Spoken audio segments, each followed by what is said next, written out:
بارندگی های پسین در بخش های گوناگون ولایت تخار منجر به جاری شدن سیلاب در شهرهای تخار، بدخشان، فرخار، اورسد، چال و نمکاب شد که علاوه بر مسدود شدن بخش های از سرک، خساره های قابل توجه به بار آورده. این سیلاب ها زمین های زراعتی را از بین برده و سبب تلفات جانی و مالی شده است. مسیرهای مواصلاتی برای چند ساعت مسدود شده بود که با تلاش و همکاری مشترک کارمندان ریاست فواید عامه، مقام ولایت و فرماندهی امنی تخار پاکسازی شده و راه به روی رفت آمد بازگردید. متاسفانه ما و شما از این اطلاع حاصل کردیم که امروز بارش زیاد شد و سیلاب ها زیاد شد. مسیر راه های چند ولسوالی بند بود، خصوصا مسیر مرکز که ما و شما فعلا قرار داریم که راه خطایان است.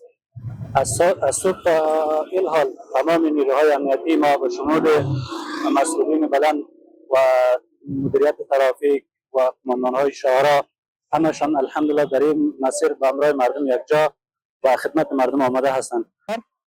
متاسفانه روز پنجشنبه در مسیر فرخار سیل آمده بود. بسیار حوادث ناگوار بود. ما طرف فرخار مصروف کار بودیم. از اثر بارندگی شدید امشب که در تمام مسیرها سیل آمده بود، ما از مسیر فرخار صبحی وقت ساعت 4 بجه صبحی حرکت کردیم طرف تخار بدخشان.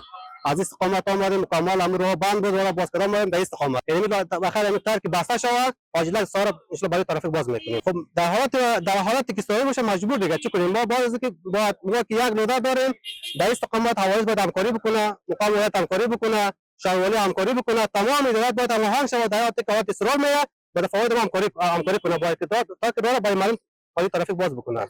با وجود تلاش‌های صورت گرفته باشندگان منطقه خواستار آن هستند که در مناطقی که معمولا سیلاب جاری می شود کانال‌های معیاری ساخته شود تا از خساره‌های بیشتر در سال‌های آینده جلوگیری گردد.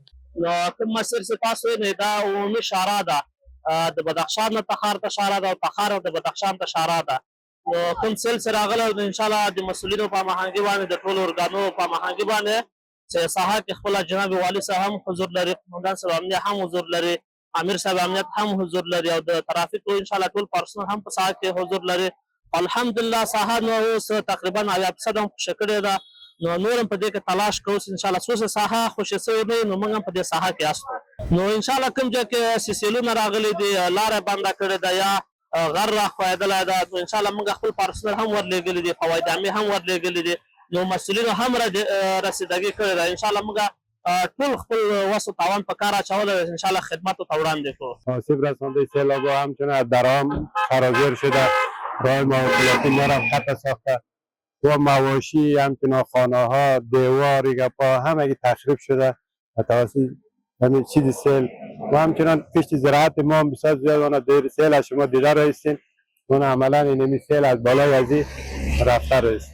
در حکومت خواست ما نمید که به ما همکاری بکنن، همین مسیر همین سیل تغییر بتن به طرف دریا، پس همون به جای خود بروه، از سر زمین های ما نجات پیدا بکنن، باز ما میتونیم که زمین های خود دوباره باز با کشت به زراعت آمده بسازیم.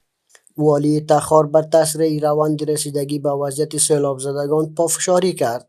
ساعت 4 صبح فعلا ما اینجا بند ماندیم، میبینی که کل منطقه راه است دیگه، ایزوگا هم بیروار مترازیات است، این مشکل برخوردیم تا هنوز دیگه راه اعلان نشده برده. بس ما از دولت امارات اسلامی همی است که یک همکاری صورت بگیره به خاطر مشکلات است. میبینی که چقدر موتر است، مسافرین از مریض است، مشکلات است، که نمی راه را توقفیش باز کنه برای مردم که مردم به مشکل دچار نشن. این در حالی است که حوادث طبیعی در کشور در ماه‌های پسین جان شماری از شهروندان را نیز گرفته است.